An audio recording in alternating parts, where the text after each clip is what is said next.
we divide 374 by 5 in long division method. 5 times 7 is 35. On subtracting we get 2.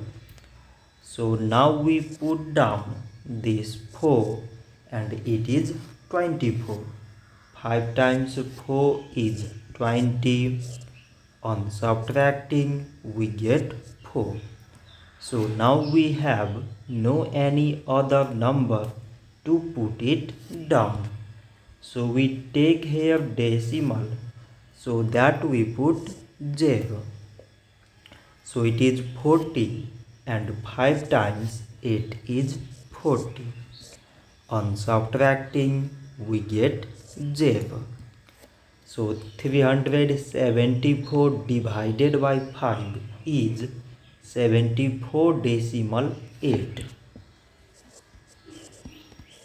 So this much for today and thanks for watching.